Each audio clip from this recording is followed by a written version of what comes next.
Hola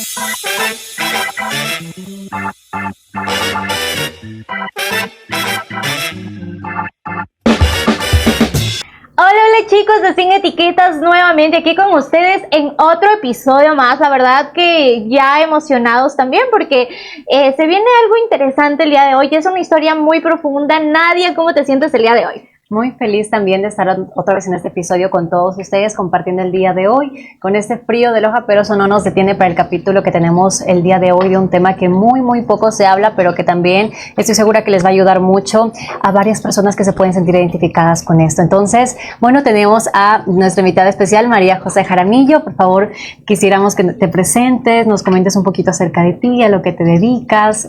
Pero sin antes, Nadia, y bueno, de dar esta bienvenida espectacular. Recuerden que el tema de hoy se llama Quebradas pero no rotas, reconstruirte después de un abuso sexual, un tema bastante fuerte. Así que María José, ahora sí, bienvenida y que te sientas como en casa. Muchas gracias. Bueno, soy María José Jaramillo, soy coach de crianza positiva y también coach personal.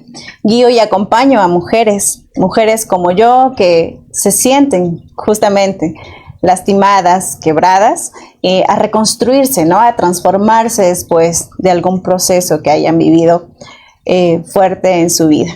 Así es, María y José, y entonces queremos un poco conocer, ¿no?, esta parte de ti. ¿Quién fue María José durante su infancia? ¿Cómo fue tu familia? Cuéntanos un poco de tu entorno familiar. Perfecto. Mira, yo soy tercera hija, ¿no? De mis papás. Mi mamá tuvo un embarazo antes que yo, un embarazo gemelar. Nacieron, pero realmente nacieron pues antes de tiempo, y en ese tiempo no había la tecnología de ahora, la cantidad de termocunas, y fallecieron mis hermanos. Son 2 gemelos. Después vengo yo, y después también otro embarazo gemelar que mi mami tiene, pero realmente también lo perdió. Entonces, pues soy la única aquí en la tierra, pero tengo 4 hermanos. 4 hermanos gemelos. Gemelos. Sí, pues también, ¿qué te cuento sobre mí? Mi niñez fue realmente, yo creo que la más normal y maravillosa. Imagínate, mi madre, después de haber perdido a sus 2 primeros hijos varones gemelos, una ilusión que yo me imagino, porque yo ya soy madre, me imagino que, o sea, enterarte que tienes 2 vidas dentro de ti es algo grandioso. Sí, enterarte que tienes un bebé es una emoción, y vivir. Ahora, saber que son 2, yo me imagino toda la emoción, y también me imagino y siento el dolor que sintió, ¿no? Al perderlos. ¿Qué te cuento después de eso? Pues soy una niña totalmente amada, querida, acompañada. Mi mamá siempre estuvo todo el tiempo conmigo, cosa que a lo mejor yo no lo pude sentir ni lo pude ver en el momento. Realmente soy consciente de eso ya muchos años después. ¿Por qué? Porque durante mi primera infancia pues sucedieron cosas que me marcaron de por vida y que no las entendía, y tampoco las llegué a entender ni en la adolescencia, ni tampoco en mi primera etapa de adulta, ¿no? Porque son cosas que se te guardan en el inconsciente. ¿Qué hace el inconsciente? El inconsciente guarda estas situaciones difíciles, que te las guarda tal cual como una cajita, como un baúl común, para que estén ahí guardaditas. Pero, ¿qué pasaba? En mi vida, en mi historia personal, la historia que vengo pues a abrir el día de hoy, esto a mí se me reflejaba como en un sueño. Yo tenía un sueño recurrente. Era una imagen, era como ponerle play y ponerle pausa al mismo sueño todas las noches. Para mí era una pesadilla, porque para mí, en mi familia, pues tú ves que todos son unidos, que todos son unas personas muy echadas para adelante, son emprendedores, son familia. Cuando se trata de estar unidos, pues son también unidos. Tienen sus problemas como toda familia, pero realmente pues el hecho de que esta pesadilla para mí se me presentaba era algo que yo siempre yo misma me reclamaba, ¿no? O sea, me daba duro yo misma al decir, o sea, ¿por qué te atreves? ¿Por qué sueñas? O sea, ¿por qué tienes el derecho a soñar esto? ¿Ya? No entendía nunca por qué.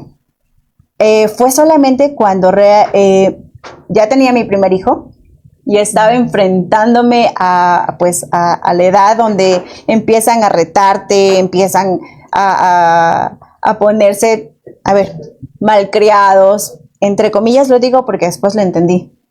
Entonces, ¿qué pasa? Yo no tenía herramientas, yo no sabía qué hacer, yo sabía que se podía hacer algo diferente. O sea, algo en mí me decía, hay algo diferente que puedes hacer.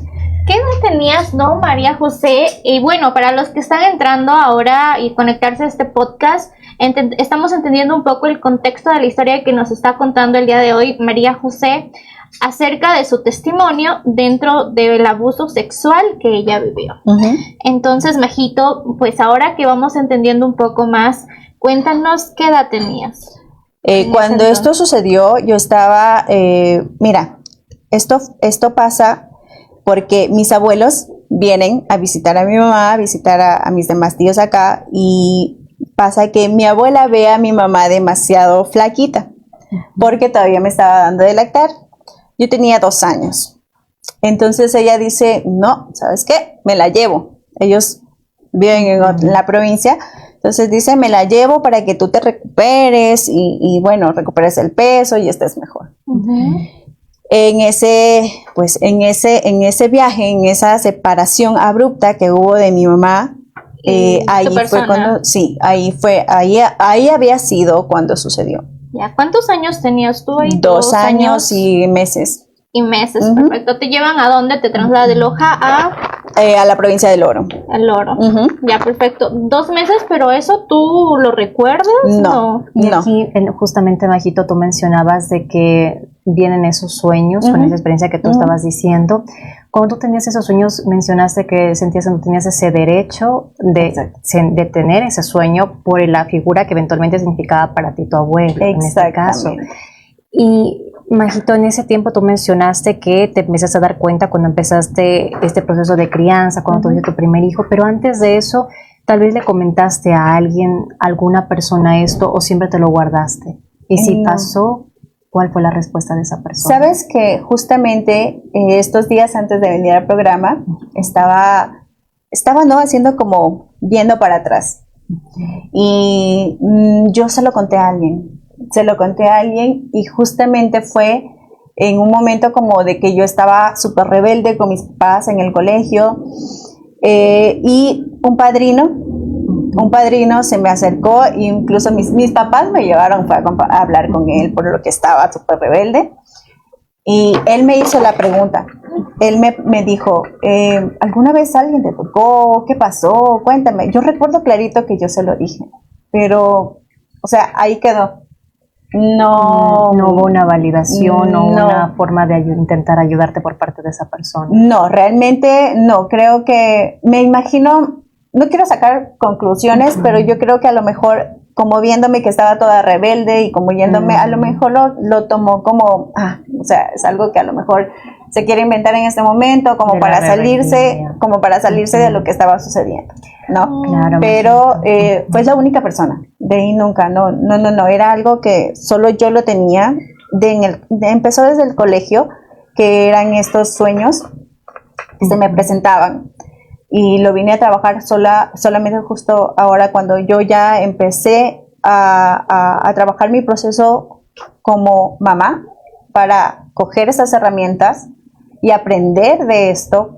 Entonces ahí fue que descubrí realmente, ahí me llevaron a descubrir qué era lo que había pasado. Y aquí, Majito, me gustaría mencionar también algo tan importante, que es que a veces cuando se cuentan estas situaciones no siempre se recibe la ayuda o el acompañamiento que se necesita, y eso hace que la persona se sienta todavía más culpable de lo que le sucedió, de lo que le pasó, de lo que siente, lo que tú me comentas, por ejemplo, que luego sentiste como esa sensación de no tener el derecho de estar soñando de esa manera. Sí, era el derecho a no soñar de esa manera o ¿sabes qué? Atreverte a pensar, porque estabas hablando de una persona bondadosa, de una persona que regalaba cosas a los demás. Y una persona que mi misma mamá me lo decía, su padre nunca los maltrató físicamente, nunca los golpeó físicamente, ¿sabes? Y eso a mí, o sea, toda esa información de afuera me hacía sentir a mí como culpable, como, ay no, o sea, súper feo, ¿sabes? O sea, yo sí me sentía sucia al tener esos sueños. Yo me sentía sucia porque yo decía, o sea, ¿cómo yo puedo estar soñando o imaginándome o no sé la palabra para poner eso? Para ti al principio esto solo era una imaginación o un sueño como tal. Sí. Para mí era, no sé, era algo como malo de mí misma, de que, o sea, como que yo... ¿Tú no fuiste consciente de que eso pasó, pero había algo que te perseguía y te hacía sentir mal y te levantabas con una sensación fea, como una pesadilla, se puede decir? Sí. ¿En qué momento, María José, pues, o sea, tú te replanteas y dices, no, algo está pasando o realmente esto ya no me genera paz? O sea, ¿tú sospechabas algo así o simplemente lo quisiste tratar? Nunca. Sabes que el inconsciente después pues me lo explicaron y me lo enseñaron, ¿no? Porque en el proceso ya de convertirme en coaching, de cómo actúa y cómo actuó el inconsciente y el ego en mí, ¿no? Es como una madre sobreprotectora de esa que no quiere que tú te enfrentes a eso, ¿no? Entonces tiene guardadito ahí, pero cuando dormimos pasa algo diferente, entonces eso se muestra, y sabes, y yo le puse mucha resistencia. Cuando yo empecé cuando yo fui para estudiar, para abrirme a ver más herramientas para tener para mi hijo, que no tenía nada que ver la una cosa con la otra, ellos me decían, María José, busca en el fondo. María José, no te resistas. ¿A qué te estás resistiendo? María José, ¿a qué te resistes? Era una pregunta constante, ¿sabes? Y cuando empezamos a trabajar en eso, los sueños eran, o sea, si se me hacían, digamos, de una semana, de los 7 días, soñaba 4, eran ya prácticamente de lunes a domingo. O sea, era constante los sueños. ¿Desde qué edad empezaron los sueños? Desde que yo estaba en el colegio ya fui consciente. Ya de la escuela no tengo recuerdos. No tengo recuerdos. Mira que pasa algo importante aquí, que yo en la escuela y en el colegio, yo siempre sentí distancia con mi mamá. Yo no me podía acercar físicamente a ella. Cuando mi mamá se me acercaba, yo sentía era como una presión invisible, no sé cómo explicártela, pero era una presión de decir, o sea, aléjate. Mi mamá me abrazaba y yo sentía espinas que me cogían, de verdad. Yo veía a mis amigas que conversaban con sus mamás de los enamorados, de las amigas, de las reuniones. Yo no podía hacer eso. Yo no podía sentarme con mi mamá a conversar. Nunca entendía por qué, ¿sabes? Porque pues, yo veía los álbumes de fotos llenos de fotos de mi mamá haciéndome muñecas de trapo, haciéndome ropa para las muñecas. O sea, siempre estuvo ahí, pero yo no entendía por qué yo no podía acercarme, ¿sabes? Y cuando yo abrí este tema con la coaching que me estaba dando, me dice, ok, sigue, no te resistas, baja barrera, sigue. Era así, pero hasta que como le conté lo que yo soñaba. Y me dijo, ahí está, ese es tu bloqueo. Trabajemos. Y trabajamos en eso, lo liberé. Me costó muchas cosas, ¿saben? Yo creo mucho en esto de que todo se sincroniza cuando tú te abres a la posibilidad. ¿Qué pasó? Que justamente cuando yo me abría la posibilidad de hablarlo, de decirlo, mi abuelita vino de visita y estaba en mi casa. Eso a mí me traía mucho más, ¿sabes? O sea, era mucho más para mí. Activación. Exacto. A nivel de tu cuerpo. Todo se juntaba para ti. Era como que todo estaba ahí y yo la miraba a ella y decía, pero incluso de verdad, yo la llegué a mirar y desde adentro le decía, ¿por qué no hiciste nada? Yo la miraba y decía, pero, o sea, ¿por qué me llevaste? ¿por qué me separaste de mi mamá? O sea, eran muchas cosas, ¿sabes? Pero bueno, fue un proceso que la verdad fue muy duro para mí. Fue muy duro aceptarlo. O sea, el simple hecho de aceptar de que sí había pasado. Totalmente. De ahí en adelante me hice muchas preguntas. Me seguí quedando como callada para mí. A la única persona que se lo conté de ahí en adelante fue a mi esposo. A mi esposo se lo tuve que contar porque él me veía esa apatía que tenía con mi abuelita, veía esa apatía. Y entonces él me dice, oye, ¿qué te pasa? Tú no eres así, a ver, ¿qué es lo que está pasando? Entonces, pues yo cogí y le dije, mira, esto pasa. Entonces, él pues, la verdad, como estábamos juntos en este proceso de buscar las nuevas herramientas para nuestro hijo, me dijo, ok, me contuvo, no sabía cómo hacerlo, pero estuvo ahí, me escuchó, lloré con él, le expliqué todo lo que había y estaba pasando yo personalmente. Entonces él me dijo, ok, te entiendo. A ver, ¿qué podemos hacer? ¿Qué vamos a hacer? ¿Qué sigue de aquí? Entonces de ahí en adelante, mira, esto fue un proceso que me llevó aproximadamente como unos 3 a 4 meses. Después de eso, o sea, fue como así y nunca más el sueño se repitió. No lo volví a soñar. Y sabes, Esa algo también experiencia. interesante, ¿no, María José? Es que si tú contaras esto a alguien, te va a decir, pero ¿cómo? Tenías 2 años, ¿cómo te vas a acordar? O sea, ¿cómo puedes afirmar que eso pasó? No tienes pruebas. Y tantas cosas pueden pasar en sí. Pero esto que nos cuentas de que los sueños eran constantes hasta que descubriste el fondo, o sea, y te diste cuenta de que realmente pasó y que eso lo viviste, porque, o sea, era como una película, ¿no? Que todas las noches la misma película, y te das cuenta que eso pasó en realidad y tu subconsciente lo había guardado como algo feo para ti y no le gustó a tu cuerpo. Exactamente, sí. Cuando me di cuenta que así había sido, pues realmente fue como un parteaguas, ¿no? Fue antes y después, aceptarlo, verlo. Mi abuelo, pues ya hace muchos años que falleció. Yo empezaba a ver las fotografías, y también a partir de que trabajé eso, también pude acercarme a mi mamá. Fue la primera vez que podía estar a esta distancia que estamos de ella sin sentir esa alerta de aléjate. Y tu mamá sentía eso, se daba cuenta también de lo que Claro, yo me imagino que sí, ¿sabes? Porque yo era fría con ella. O sea, ella se me acercaba, me daba un abrazo y yo me quedaba así. O sea, ya.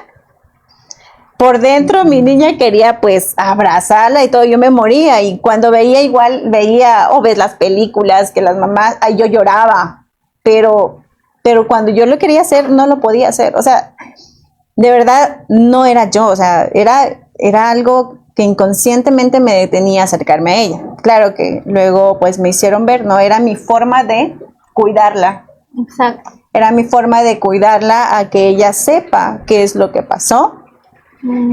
¿Por qué la iba a afectar? ¿Por qué le iba a doler? Porque era ella, ¿no? La que iba a sufrir más, creo, en este proceso. Claro, María. Entonces, y eso también que tú acabas de mencionar, yo siempre suelo utilizar este término de la memoria corporal. El cuerpo tiene memoria. Y a veces justamente esto que tú acabas de señalar es algo que tiende a invalidarse mucho, como los sueños, cuando son muy recurrentes. Y no tienden a tener ese acompañamiento real porque se piensa que solamente es un sueño, una pesadilla, no es nada más. Sin embargo, lo que tú acabas de mencionar es un clave ejemplo de cómo se presenta un estrés postraumático. Justamente, el estrés postrauma se viene con estos, y también a las personas que justamente están observando ahorita el podcast, se presenta con sueños, con estas pesadillas, con esa, de alguna manera, el cuerpo en el presente está respondiendo, defendiéndose a eso que pasó, porque el trauma en sí no es lo que pasó, sino cómo nuestro cuerpo reacciona hoy en día a eso que nos pasó. Exactamente. Entonces, aquí con este ejemplo, María José, dejas muy claro justamente cómo los sueños tienden a presentarse. Y aquí acabaste también de mencionar algo muy clave de cómo tú sentías esta reactividad hacia tu mamá y también justamente hacia personas cercanas a la persona que se presentaba en tu sueño, aunque a pesar de que aún todavía no eras consciente de que eso realmente te había sucedido. Pero como mencionaste, cuando hubo esa parte de ingresar, de entrar a ese cuartito que a veces justamente nuestra mente como que lo pone en oscuras, pasa que nuestro cuerpo empieza a liberarse, como que empieza a sentir que ya está listo para poder salir, empieza a sentir que ya está listo para poder sacar esa herida, ese dolor. Es como de alguna manera, yo suelo mencionar que a veces cuando somos pequeñitos es muy difícil poder procesar la información y tú tenías 2 años y medio y ha sido demasiado difícil poder procesar esa información para ti. Entonces nuestro cerebro lo que hace es acomodarse con la información que tiene y como no puede procesar todo eso lo reprime, lo guarda, lo sella en una cajita como tú mencionabas. Pasa el tiempo y cuando vamos creciendo y cuando nuestro cerebro se da cuenta que ya estamos con la capacidad de poder entender poco a poco, va saliendo. Y por eso pudo haber sido que salió, por ejemplo, en tu adolescencia, porque de alguna forma tu cerebro ya sentía, bueno, ya estamos un poquito más lisos, más conscientes, vamos a sacarle. Pero de una manera, nuestro cerebro, a veces digo, tiene formas tan curiosas de cuidarnos de una manera tan sutil como lo hizo, como tú lo mencionabas. Sí. Y esto es algo que tú me comentas que tú lo has ido trabajando justamente en este proceso. Y tal vez en algún momento no llegaste, tal vez quizás, María José, a pensar que también esa reactividad que tú sentías hacia tu mamá era también por el hecho de que había una parte tuya inconsciente que sabía lo que había pasado. Y de alguna manera, como no tuviste esa seguridad que hubieras necesitado, también era una forma de ir contra eso. Era como una memoria de tu cuerpo de reaccionar en defensa de por qué tú no me cuidaste. Y justamente como no se procesó la culpa acá, la culpa recae a las personas que te rodeaban. Tal vez no sentiste que llegó también a pasar esa parte ahí. Sí, sabes que sí lo llegué. Igual, inconscientemente. O sea, era inconscientemente porque no sabía el por qué. ¿Me entiendes? Porque si yo abro un álbum de fotos, yo veo que mi mamá estuvo en todas las etapas de mi vida. Y yo veo y ella contaba que cuando le hice, bueno, les contaba a mis hijas que cuando tu mamá tenía una empleada y que vio que me había estado tratando medio mal, ella no pensó 2 veces, dijo, chao trabajo, aquí está mi renuncia y me voy a cuidar a mi hija. Entonces yo me preguntaba muchas veces, ¿por qué? Pero no lo podía, o sea, no tenía una respuesta, no tenía una respuesta como tal. Solamente fue cuando me atreví a aceptarlo. Y sabes que aceptarlo abrió otro proceso, porque aceptarlo y no decir nada.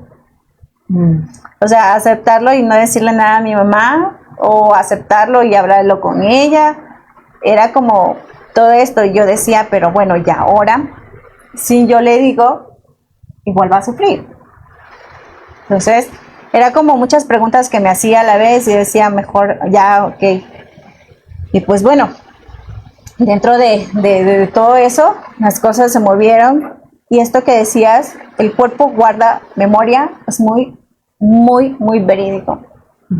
Cuando yo iba ahora ya no, pero cuando yo iba de adulta a visitar a mi abuela o íbamos allá donde mi familia, a la provincia del Oro, hay un tramo donde yo sentía escalofríos y era el sol prendido, el calor, y mi cuerpo sentía escalofríos en un lado y me venían unas ganas de llorar, pero sin razón, o sea, no había motivo, no había nada. Ese momento yo solo pasaba por ese lugar y empezaba a temblar así, y yo solita como que me escondía, ¿sabes? Que nadie me vea, y eran las ganas de llorar que tenía, que los ojos se me hacían agüita. La ansiedad se activaba en ese momento como una respuesta a lo que te había sucedido. María José, y dentro de eso, no sé si ya se lo mencionó, ¿qué es lo que tú veías en el sueño específicamente? En el sueño yo veía el cuarto de mis abuelos de en ese entonces, veía el cuarto, veía la puerta, la ventana, no le veía la cara a mi abuelo, le veía de aquí para abajo, veía sus manos, sentía que me tocaba, pero no estaba sola. Yo no estaba sola ahí. yo veía a mis primas al lado mío y también veía cómo lo hacía con ellas, incluso a mis primos. Entonces, por eso era que yo sí me daba duro, porque incluso me decía, pero a ver, ¿cómo voy a pensar eso? Y si nadie ha dicho nada, nunca nadie ha dicho nada. O sea, porque a mí me va a hacer, y yo sueño que hay más personas, pero nadie ha dicho nada nunca. Entonces, como que...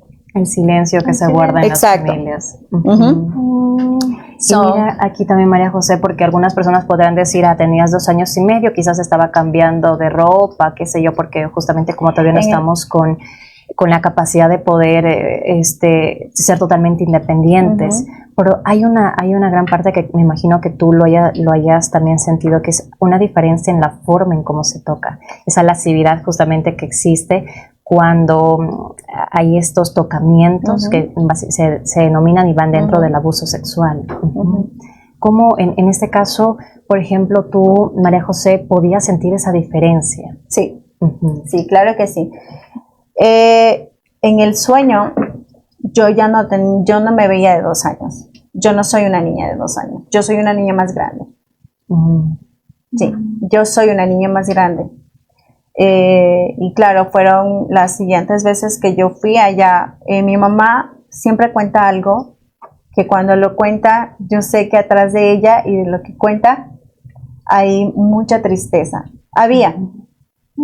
Pero ella dice que cuando creo que me dijo 2 meses, me fue a ver. Ella no me mandó sola, ella me mandó con una empleada. Cuando ella me fue a ver, ellos llegaron con mi papá y dice que ellos 2 venían caminando hacia mí, ¿no? Y ella yo me imagino, ¿no? Me extendió las manos, yo la quedé mirando y solo regresé a verlo a mi papá y me fui corriendo donde mi papá.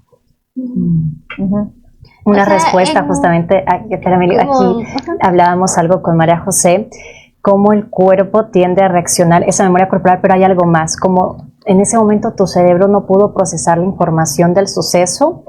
Lo que pasa es que como no puedo procesar, me hizo eso esta persona, me voy contra quien no me defendió. Exactamente. Y es lo que pasa, como esa persona que yo sentía que me iba a dar la seguridad emocional no estuvo, mi cuerpo me hace sentir que a esa persona quiero alejar. Entonces ahí pudo haber sido el momento que ella ha empezado justamente esta evitación y el rechazo hacia tu mamá. Sí.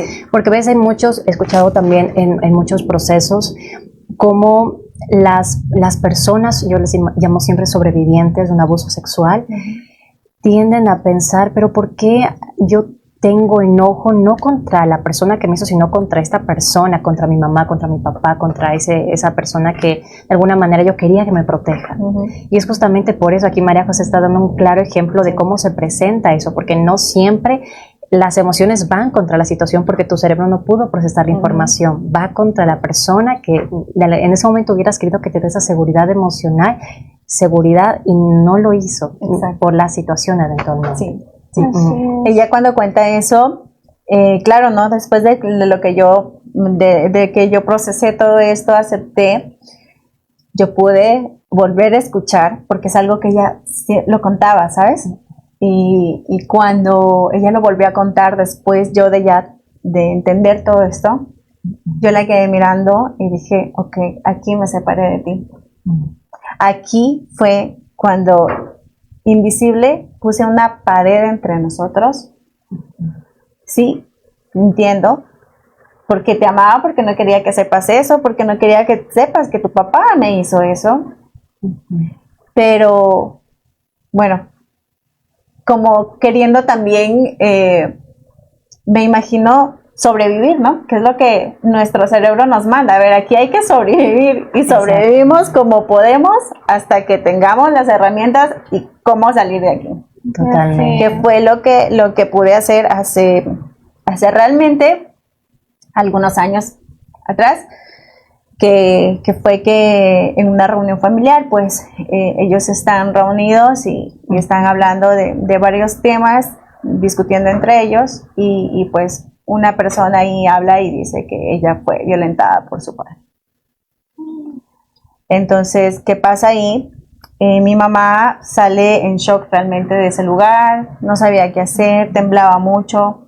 Claro, y su pregunta es, yo la mandé cuando tenía 2 años, venía acá a vacaciones con ella, era una niña, pensé que estaba en el lugar seguro, era mi familia. Entonces nos sentamos con ella y ella temblaba y no sabía cómo hacerme la pregunta. Y para mí, ese momento sentí que esa barrera se rompió. O sea, fue algo, yo de verdad, si yo no lo hubiera sentido, yo nunca, a lo mejor lo podría hablar, pero de verdad, esa pared se derrumbó. Ella me tocó, me cogió de la mano y yo ya no sentía eso. La podía tener cerca y solo la miraba y sentía su presencia. Yo por primera vez ahí sentí a mi mamá. Mira que sentía a mi mamá ahí. Qué profundo esto, porque esto viene también mucho de si cuentas algo le pasa a tu mamá y como que el niño vive con ese miedo asustado y empieza a evitar a la mamá y como tú dices a crear estas barreras que existen y no nos damos cuenta, ¿no? Uh-huh. Entonces, al momento de que tú le dices, mira, mamá, me pasó esto viví, lo he venido trabajando, sí, se rompe totalmente todo eso que quizás te impedía, que era simplemente el hecho de no contarle lo que te había pasado, quizás también no por miedo a que ella no lo acepte o te diga, no, eso, ¿cómo vas a recordar eso? Porque eso tiene mucha lógica, ¿no? Claro, y no solo eso, sino que, ¿sabes que tenemos un principio básico de humanidad, todas las personas que venimos a este mundo, y es a pertenecer? Entonces queremos pertenecer a una manada, queremos pertenecer a la familia. Entonces, este silencio que igual yo mantenía yo lo trabajé, yo con mis hijos lo hablaba, con mi esposo lo podía hablar, pero con ella no lo podía abrir. Entonces era como que todavía ahí había eso y no me gusta. Como dice mi hijo, a ver, no deberían haber secretos en las familias. Entonces era como todavía un secreto guardado de mí hacia ella. Pero ese momento en cuando ella me dijo, yo quiero saber si te hizo algo. Entonces ese rato yo la quedé mirando y yo le dije, sí, a mí me tocó, a mí me tocaba. No una, fueron varias veces. Entonces mi mamá cayó en llanto, pero yo, así como me estás pudiendo ver ahora, en ese momento así yo solo le cogí las manos y le dije, yo aquí estoy ahora. Y yo estoy bien. Porque yo ya me reconstruí. Porque lo acepté. Lo acepté tal y como fue, ¿me entiendes? Tal y como fue, sin ponerle palabras bonitas, sin poner etiquetas bonitas al frente, o sin querer decir, no, él sí.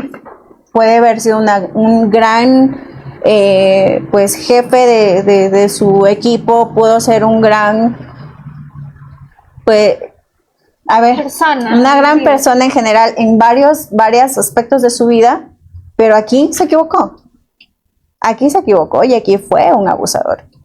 Y eso es lo que tenemos. Y eso es lo que yo les digo a mis hijos, y desde pequeños yo les he enseñado, a ver, ¿qué partes de tu cuerpo tú eres dueño de tu cuerpo? Hay partes de tu cuerpo que cuando un médico, yo como mamá, quiera revisar, te tengo que pedir permiso para revisarte. Que cuando alguien venga y te diga, vamos a hacer esto, vamos a jugar así, vamos a hacer, ¿qué juegos? No. Y las palabras con lo que son, ¿sabes? Las cosas se llaman por su nombre, desde pequeñitos. Eso es algo que todavía ahora, de verdad, a muchos les impacta. Mi hija con 7 años nombra sus partes como son. Y debe ser así. Por su nombre. Debe ser siempre. En una clase de ciencias naturales este año, le estaban dando la clase a mi hija de ciencias naturales, y pues les dicen, bueno, esta es. Entonces ella dice, pues, alza la mano y dice el nombre. Y todos los niños, ¿sabes? Y la profe así como que, la profe se queda helada y dice, sí, tía. Y dice, mami, no entendí por qué se reían. ¿Ya? Estamos hablando del Mucho 2025. esta cultura. Entonces, ¿qué es lo que está pasando de verdad? Cuando llegan mamás, a mí me dicen, María José, es que tengo mucho miedo, no lo dejo ver televisión, no lo dejo ver videos donde salgan bailando, que la música, que es, a ver, no, todo empieza acá. Y es, ¿sabes? Esta parte que creo que me llevó a la intuición y de llevar todo el proceso que llevé yo personalmente, también me ayudó a también hablarlo con ellos, a enseñarles desde pequeñitos, a decirles cómo deben cuidarse ellos mismos, porque ellos son los cuidadores de su cuerpo, que nadie más puede hacer nada. Así es, y esto es un mensaje súper importante porque, como tú lo dices, hoy los niños no tienen que tener tampoco, o sea, tienen que conocer y de amar por su nombre sus partes íntimas como tal, y no tener este tipo de como vergüencita en la escuela o así, porque como que muchas veces viven con mucho capricho, o también los padres como que les dicen la paloma. O sea, ponen Claro, otros sobrenombres y ellos como que piensan eso, que o sea, que esto está mal y por eso lo mencionan con otro tipo de nombre, ¿no? Exactamente. Entonces, es algo súper interesante, María José, y sobre todo, ¿no? Que esto te ha ayudado a ti, ¿no? Dentro de la crianza de tus hijos. Pero bueno, para seguir un poco avanzando en el tema, quiero preguntarte, una vez que tú conversaste esto con tu mamá, ¿alguien más de tu familia lo supo y cómo lo tomó? Alguien, sí, yo conversé con mi tía, yo se lo dije que yo también fui víctima, no solo ella. Yo le dije que la admiro muchísimo, porque es así, la admiro inmensamente porque fue muy valiente al abrirse a esto, ¿sabes? Y es alguien que admiro mucho porque no solamente veo la parte de enfrentarse a eso, sino a que toda la vida que ella vivió, todos los sufrimientos que tuvo, son parte de consecuencia de lo que había pasado. Pero ella lo había tenido tan guardado, y no solo ella. Y una vez que eso está guardado, es como un peso interno, es como algo, yo creo que hay muchas personas, mujeres también, que han vivido esto, que quizás fue en la infancia, que nunca le contaron a los padres, que se lo guardaron y quizás lo siguen guardando, ¿no? No se atreven a contarlo porque piensan que es algo de vergüenza o que la gente va a descubrir algo feo. Exacto. Pero, ¿sabes? Como tú lo mencionas, fue una parte tuya que a lo mejor lo aprendes a reconstruir. ¿Tú crees totalmente, María José, que a lo mejor se puede sanar esta herida o reconstruir? ¿O cómo tú le llamarías al proceso que viviste? Yo creo que transformarse, porque aceptar lo que tuviste, aceptarlo tal como fue, es la parte más dura. Enfrentarte a decir, esto fue lo que pasó. No puedo hacer nada con eso. No puedo hacer. Entonces, aceptarlo es la parte principal, porque ponernos antifaces o no querer ver es simplemente a lo mejor querer sanar, como ahora, ahora hablamos mucho de la sanación de las heridas, hablamos mucho de esto, pero realmente hay sanaciones temporales, llamémosle así, porque hay como que, me tapo un ojo, pero entonces veo solo con este y lo que quiero ver, lo que quiero ver, no realmente lo que pasó. Exacto. Entonces, y sabes, si no se trata, en este caso es una persona que ya es difunta, ¿no? Pero hay muchos casos en las que, son tíos, son primos que siguen vivos, que siguen compartiendo con esas personas, y eso realmente es un peso muchísimo más fuerte. Totalmente. Pero el peso del silencio y de guardárselo es peor, porque es para ti, no le está afectando a la otra persona, te está afectando a ti. Internamente, y como tú dices, eso se vuelve a reflejar quizás en sueños, quizás en momentos de que te sientes demasiado triste, no sabes por qué, o los lugares incluso te hablan, las energías te hablan, como lo cuentas, ¿no? Tú cuando regresaste a este lugar y sentías como escalofríos, ganas de llorar, no sabías por qué, tu cuerpo de alguna u otra forma te estaba hablando. tú perdonaste de todo corazón a tu abuelo, o sea, has logrado perdonarlo, ya soltarle, porque bueno, sabemos que él ya no está aquí. Ujú. Sí, yo sí, lo perdoné, me llevó un tiempo y es súper natural, súper normal que te lleve un tiempo porque todo lleva un proceso, a ver, el proceso de aceptación, después el proceso de reclamarle, de sentirte, de decirle, a ver, no, es que yo no, esto no puede ser y todo eso, pero sí, yo lo he logrado y bueno, gracias a incluso eso quería como recalcar, cómo esto había afectado también en mi forma de ser, ¿no? Era una persona súper controladora. O sea, ¿qué te digo? Si se trata de serme infiel, o sea, yo ya sabía hasta el número de cédula de la persona. O sea, era súper controladora, era súper, según yo, inteligente. Precavida, dice. Sí, o sea, antes de que tú quieras, yo ya sé. Pero luego me di cuenta, pues, porque era así. Estaba siempre en este sentido de alarma, ¿no? Exacto, siempre estaba como que, a ver, antes de que me hagas, yo ya lo sé y ahí está, entonces me protejo. No, sí, o sea, cambió muchas cosas en mi vida, muchas, empezando creo que por la relación más grande, que fue conmigo misma, con mi cuerpo, han pasado varias cosas a partir de conocer eso,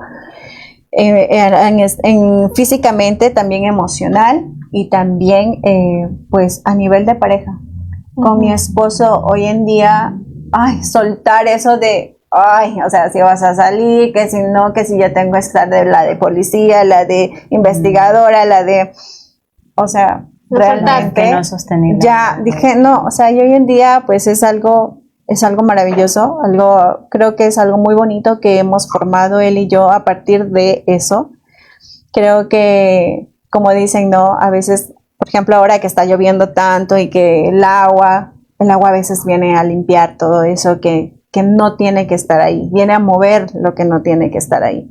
Yo así tal cual tomé todo ese proceso, o sea, todo lo que se movió tenía que moverse para yo poder reconstruir nuevamente, reconstruir esa María José, reconstruir la relación de pareja, reconstruir la relación con su madre, que fue una de los regalos más maravillosos que me dio todo esto, ¿sabes?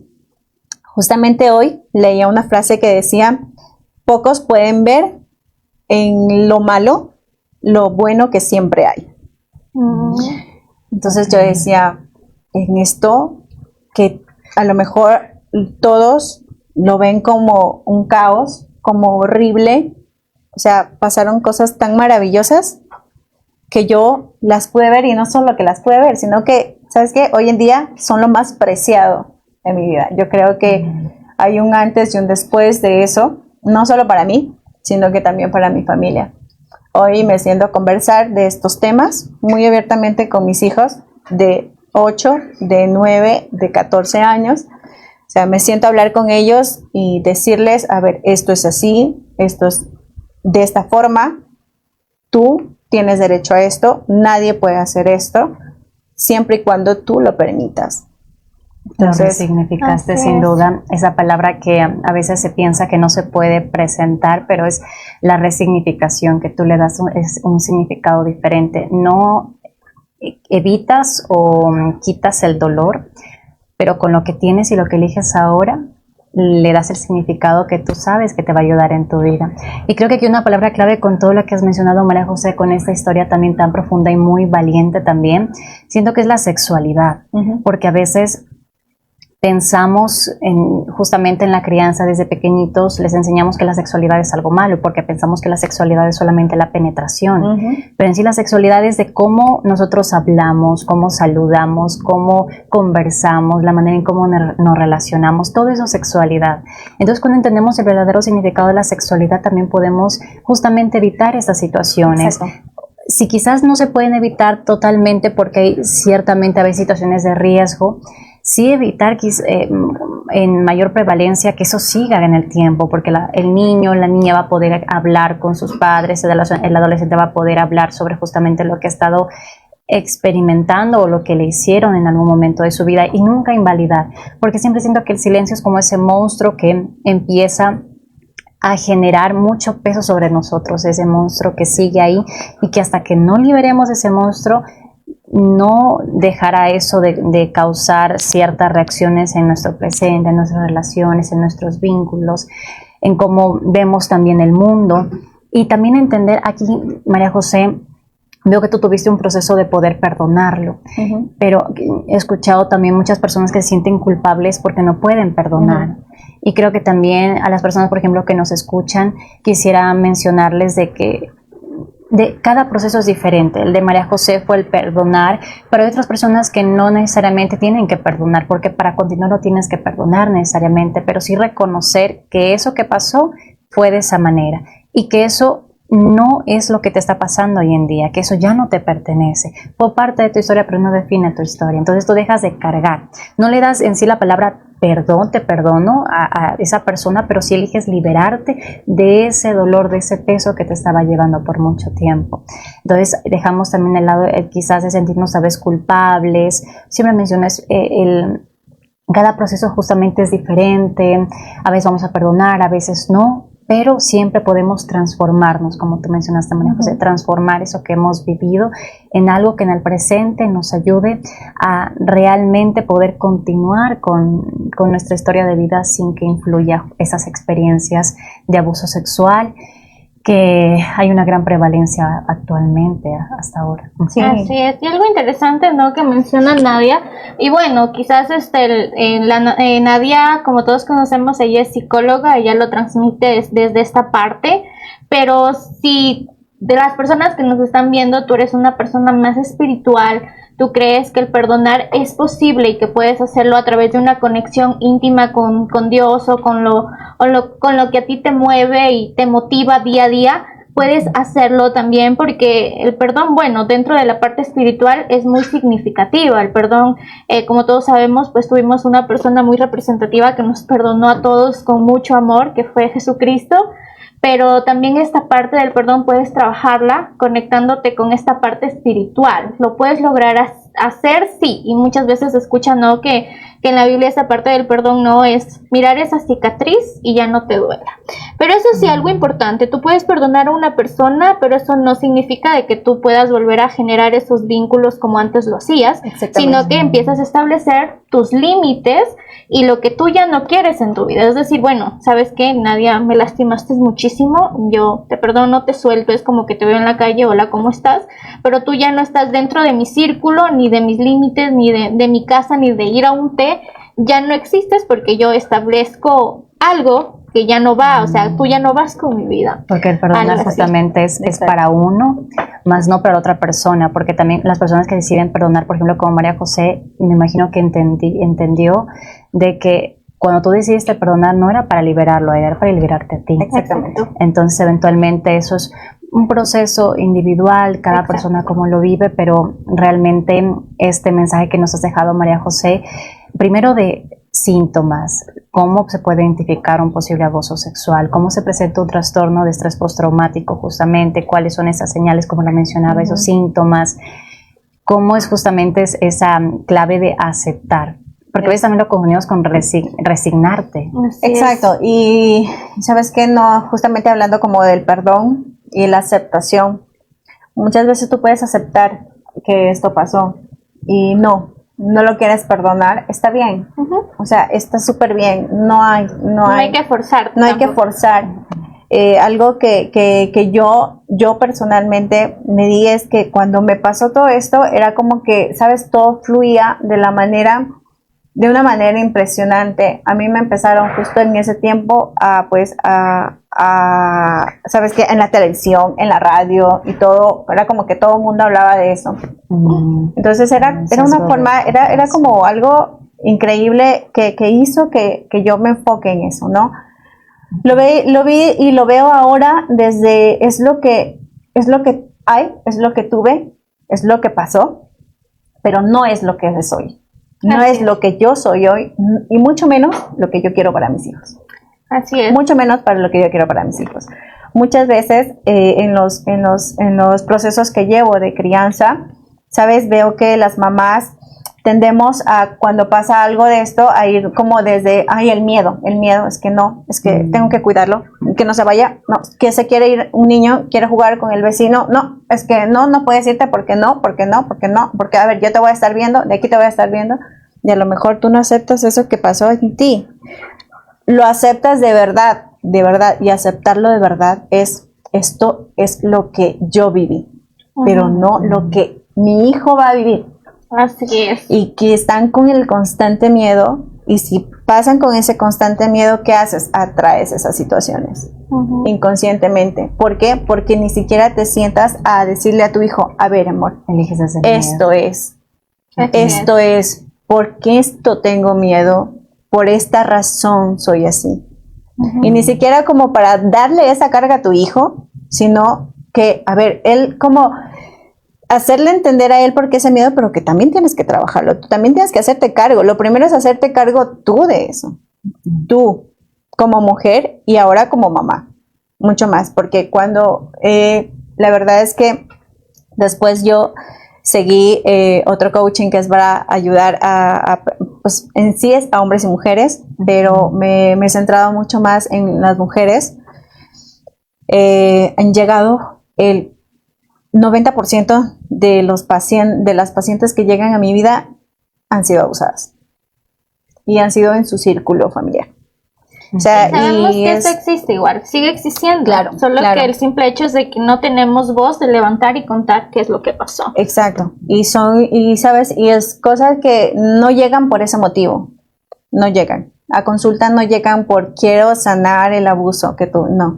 Llegan porque sus relaciones no son demasiado complejas, sufren de mucho de infidelidad, de traiciones, se sobrecargan, entonces es por otras razones, pero terminamos acá, a ver cómo, vámonos a realmente el origen de ver eso. Cuando lo logran ver y lo aceptan, entonces es cuando salen y logran liberarse eso, y esa carga, ¿sabes? A ver, esto no te deja dormir. Yo me acuerdo, claro, cuando yo tenía esa pesadilla, como la llamaba, yo no dormía bonito. O sea, era play y era pausa, y de ahí me abría los ojos y me empezaba a dar palo. Yo decía, pero qué feo, María José, ¿cómo puedes pensar eso? ¿Cómo puedes pensar eso? Y era como que ahora vuélvete a dormir. Pero lo importante, María José, es que tú lo soltaste, realmente has pasado un proceso, ¿no?, de reconstruirte, y este mensaje muy bonito que les dejamos a todas las personas que nos están viendo, que nos están escuchando, es que tu proceso es diferente a cualquiera, y un momento, ¿no?, que sueltes, que lo puedas conversar, quizás con tu mamá, con tu papá, aquello que te pasó en tu infancia, será el momento en el que te empieces a reconstruir paso a paso, porque ahí empieza un proceso contigo mismo, ¿no? Y también para las personas que nos ven, no te hace más fuerte callar algo que te está sucediendo, sino te hace valiente contar, gritar y tener esa voz de lo que realmente te está pasando. Así que si tienes hijos en casa, también como hablamos en el podcast, inculcar estos principios, qué es lo que ellos pueden permitirse que las otras personas no toquen en sí, o sea, que ellos puedan permitir y que no también tus hijos puedan permitir hablarles claro siempre. María José nos has proyectado una historia muy bonita, muy profunda, y realmente te abrazamos y te felicitamos por ser tan valiente y contarla, porque quizás muchas mujeres queremos hacerlo, pero pensamos aún que eso da vergüenza, que está mal, o que la gente nos va a señalar o etiquetar, pero no es así. Así que muchas gracias, María José, por estar aquí con nosotros. ¿Cuál sería el último mensaje que les das a esas chicas, mujeres empoderadas que nos escuchan? Yo quisiera que bajen barreras, que se encuentren, que se reencuentren consigo mismas, que vayan a mirar dentro de sí mismas y encuentren realmente, se atreven a ver ese dolor. El dolor esconde mucha esperanza hacia lo que sí quieres en tu vida, a lo que sí quieres encontrar, a lo que la tormenta, después de la tormenta siempre sale el sol, y siempre todo lo que se tiene que ir, se irá, y llegarán nuevas cosas, pero si uno se atreve realmente a aceptarlo, solamente cuando lo aceptas, eres capaz de transformar o reconstruir eso que a ti te lastimó y que hoy lo puedes hacer diferente, desde una conciencia diferente, desde otra vista. Ese es mi mensaje para todas las mujeres. Muchas gracias, María José. De verdad, como dice Meli, como dice María José, este ha sido un episodio muy profundo, muy también esperanzador para muchas mujeres y también para muchos hombres que también, aunque no se habla mucho, también hay víctimas, como tal sobrevivientes, de abuso sexual. Y mi mensaje también para ir finalizando justamente este podcast, primero sería que si han pasado por una situación de abuso sexual o alguien conocido, primero podamos entender, por ejemplo, de que no seguimos siendo víctimas de abuso sexual, sino que somos sobrevivientes. Víctimas fuimos fue como tal en el momento que sucedió la situación. Luego tú eres un sobreviviente. Y luego de eso podemos entender de que no necesitamos o tenemos que tener que sanar en sí el abuso sexual, sino sanar la aversión que somos ahora, lo que estamos sintiendo hoy en día, transformarlo en algo que realmente nos ayuda a conectarnos de una manera diferente con nuestra sexualidad, con las personas que nos rodean. Y finalmente, nuestro cuerpo siempre tiene memoria. El cuerpo siempre habla lo que la mente tiende a callar. Entonces, esto también es muy importante, tanto en abuso sexual como en situaciones donde no te estés sintiendo bien, es porque de alguna manera tu cuerpo te está diciendo, te está enviando esa señal para protegerte de un espacio que quizás tú a nivel consciente aún no te has dado cuenta. Así es, chicos, muchas gracias por estar con nosotros en este episodio. Cuídense muchísimo, así que estate pendiente porque este episodio va a estar en YouTube próximamente y también en Spotify. Nos vemos por allá y los queremos muchísimo. Bye, bye. Bye.